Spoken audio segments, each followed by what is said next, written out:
tutti, en este primer vídeo quería hacerle un story time contándoles mi experiencia de cómo fue mi travesía desde Cuba hasta Rusia.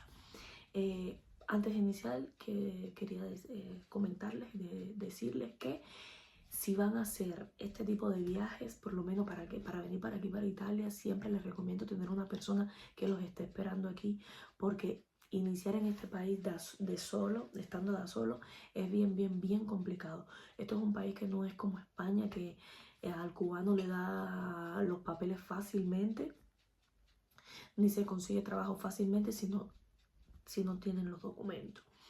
Bueno, para no cansarlos, mi travesía comenzó un 12 de diciembre de 2021, que en aquel momento creo que también hasta ahora es la única vía que tenemos nosotros los cubanos para llegar a estos países de Europa. En ese momento el único país que teníamos de salida era Rusia. Bueno, me fui para Rusia, no me quedé en Moscú. Les sugiero que si no tienen el dinero como tal completo o no tienen a la persona que les hace la travesía, no se queden en Moscú, caballeros, no se queden en Moscú, porque la situación de la policía, tanto de cuando yo salí como está hasta ahora también, está un poco complicada. Es mejor irse para una ciudad que esté un poco más alejada, que no haya tanto control, un pueblito pequeño. En ese momento yo me fui para Serpukhov. Ahí estuve en Serpukhov, estuve 2 meses, más o menos 2 meses, desde diciembre hasta mitad o inicio de febrero, porque en inicio de año en Rusia se hacen unas fiestas. Se hacen fiestas como fiesta de fin de año. En vez de fin de año para nosotros, que se hace en diciembre, pues ellos lo hacen en inicio de año. Y pues nada, me fui para ahí para hacer pujo. Ahí estuve hasta mitad de febrero, como les decía. Y después me fui para una ciudad a 24 horas de distancia, para Sochi. Una ciudad lindísima. No tenía nada que ver con Sochi. En Sochi yo llegué en pleno invierno, era todo gris. Me iba a trabajar muy temprano en la mañana, de noche, regresaba en la noche, tarde. Como tal, no conocí mucho de Sochi, pero disculpen, de Serpukhov.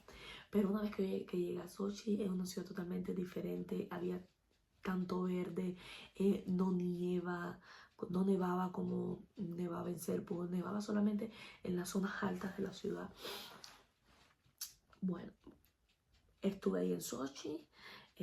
Ahí en Sochi estuve 6 meses hasta que conocí a la persona, porque a todo esto yo no sabía.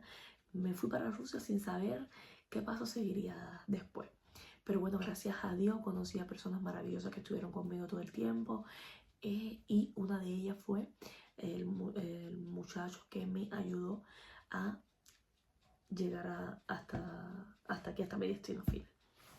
Bueno, para no cansarlos, después de 6 meses que yo logré reunir el dinero, porque tampoco lo tenía, que yo logré reunir el dinero, conocí a este muchacho y me decidí a hacer la travesía con él. Tan mala suerte tenía yo en ese momento. Ese momento era después de Rusia, teníamos que coger un aéreo hasta Dubái. De Dubái teníamos que coger un aéreo hasta Serbia. Ya la travesía que él hacía era solamente hasta Serbia. De Serbia ya tenías que buscar otra persona que te hiciera la travesía hasta aquí, hasta Italia. Bueno, cogí yo tan mala suerte que tuve en el momento que me iban a sacar mi boleto aéreo para Dubái. Pues empezó la situación de la guerra, se recrudeció aún más, cancelaron todos los vuelos y yo estaba ya tan desesperada que yo dije, yo me quiero ir. Y pues decidí irme por tierra. Hasta Georgia, y de Georgia entonces prender ese boleto aéreo hasta Dubái. Como les decía, en ese tiempo la guerra estaba súper difícil, pero bueno, yo me fui por tierra, cogí un taxi que me llegara hasta la frontera.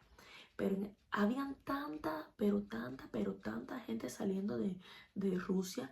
Ya les digo, los mismos rusos que estaban saliendo, porque en ese momento era obligatorio, después de los 18 años, que personas que tuvieran más de 18 años, obligatorio tenían que irse para la guerra.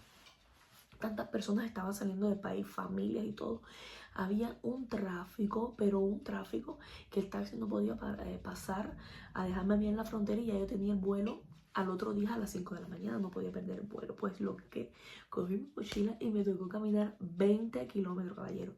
20 kilómetros con una mochila, cargando todas mis cosas, al lado de todos estos rusos, uzbecos, habían tantos ucranianos, tantas personas, niños, ancianos, todos caminando hacia la frontera. Después de estos 20 kilómetros, una vez que llegué a la frontera a pie. Pues no se podía cruzar la frontera a pie a esa hora. Era a tratar de que algún carro de los que estaban pegados a la frontera me montara en el carro. Pedían tanto dinero, pedían $300 solamente para cruzarte la frontera. Y yo no podía darme ese lujo de gastar ese dinero. Por lo que caminé por los alrededores hasta que vi a una persona local que tenía una bicicleta. Le lloré para que me vendiera la bicicleta, hasta que me vendiera la bicicleta solamente a $100. Cogí la bicicleta y con la bicicleta pude entrar a la frontera. Ya yo estaba ilegal, caballero.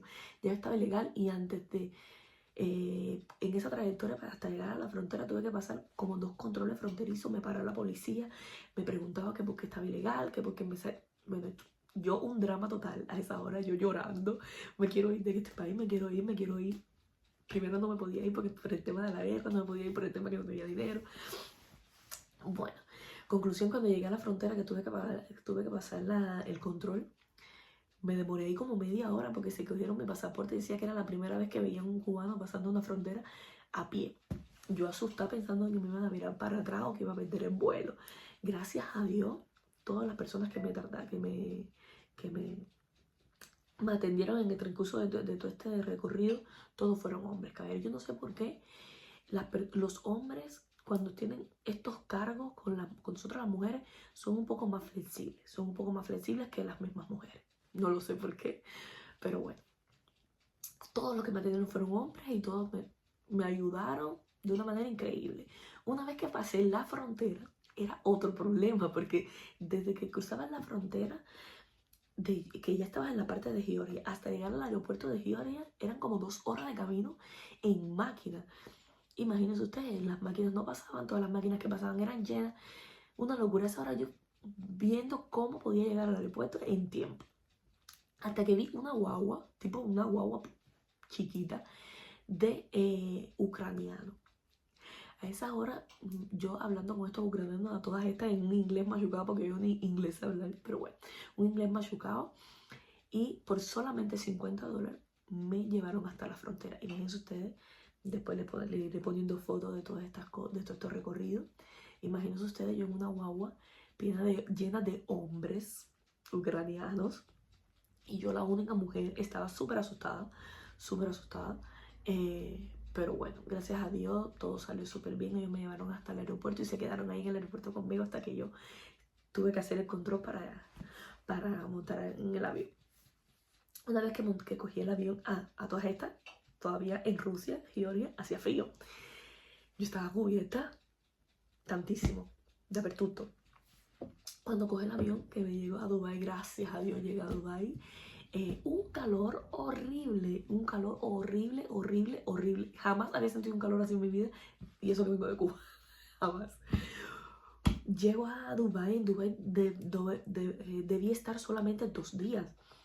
Llego a Dubái, cuando salgo del aeropuerto me encuentro un señor del taxi, porque todos estaban para arriba de ti, taxi.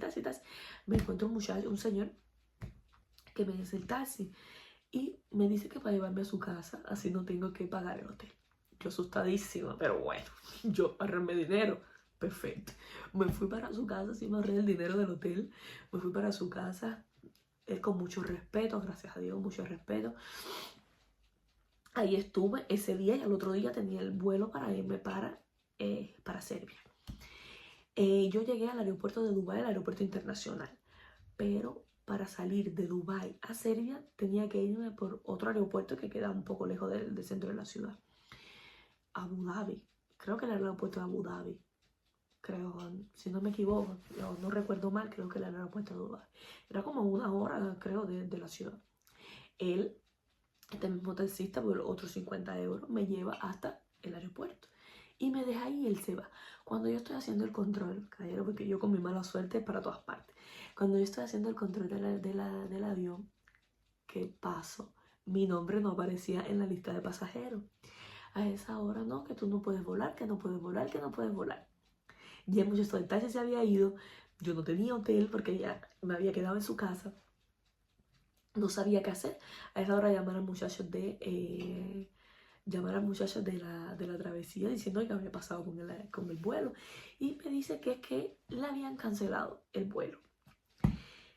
Bueno, yo tuve que virar para atrás, caballero, y a todas estas sin internet tuve que virar para atrás preguntando qué autobús podía coger para llegar de nuevo al centro de la ciudad. Porque por esta aplicación de Booking logré reservarme de nuevo un hotel que costaba poco dinero. En aquel entonces era como 12 euros el día, sin comida, solamente con desayuno. A donde llegaba un autobús que yo podía coger que me llevaba al centro de Dubái. En el aeropuerto llego, encuentro el autobús y me voy. El autobús no llegaba hasta el centro de la ciudad, sino que te dejaba un poco a las afueras de la ciudad. Y ahí en la afuera de la ciudad tuve que yo recorrer, había como tipo un centro comercial así, recorrer ese centro comercial para coger internet y llamar un taxi. Bueno, todas estas, llamé el taxi y me fui de nuevo a casa de este señor. Logré comunicarme con este taxista y me logré andar de nuevo a su casa. Hasta que 2 días después, más o menos, el muchacho me logra comprar el billete aéreo para ir para Serbia. Y me voy para Serbia. Cuando llego a Serbia, me encuentro con uno de los muchachos que había conocido en Rusia, y él me estaba esperando ahí en el aeropuerto y me llevó para la casa donde él se estaba quedando. Gracias a Dios, en esta casa donde él se estaba quedando había una muchacha que se dedicaba, ¿cómo se dice? Ella tenía un familiar, creo que ella era la tía de un muchacho que era que se dedicaba también a hacer estos viajes de Serbia hasta Grecia. Pero me pedían 1000 euros. Y yo realmente no tenía los 1000 euros. Llamo a mi prima aquí en Italia y gracias a Dios ella me da el dinero y hago la travesía con dos muchachos. Dos muchachos que en todo el viaje se comportaron conmigo de una manera maravillosa. Les agradezco hoy y siempre a esos muchachos, porque gracias a ellos también estoy aquí donde estoy. Porque, señores, para una mujer hacer esta travesía es un poco complicado. Tuvimos que brincar cerca, tuvimos que atravesar 2 países, caminar noches enteras, 2 días caminando hasta llegar a Grecia. Una vez que llegué a Grecia, ya esta muchacha de la travesía de Serbia nos tenía la casa y todo. Una vez que llegamos allá a Grecia, en esta casa ya son gente que se dedican a esto, y estuve en Grecia como 2 semanas hasta que estuviesen mis documentos y cogí un vuelo hasta que hasta Italia. Una vez que llegué aquí en Italia, señores, no crean que todo fue así color de rosa. Estuve 1 año tratando de averiguar cómo yo podía hacer mis documentos, qué manera, qué vía podía tener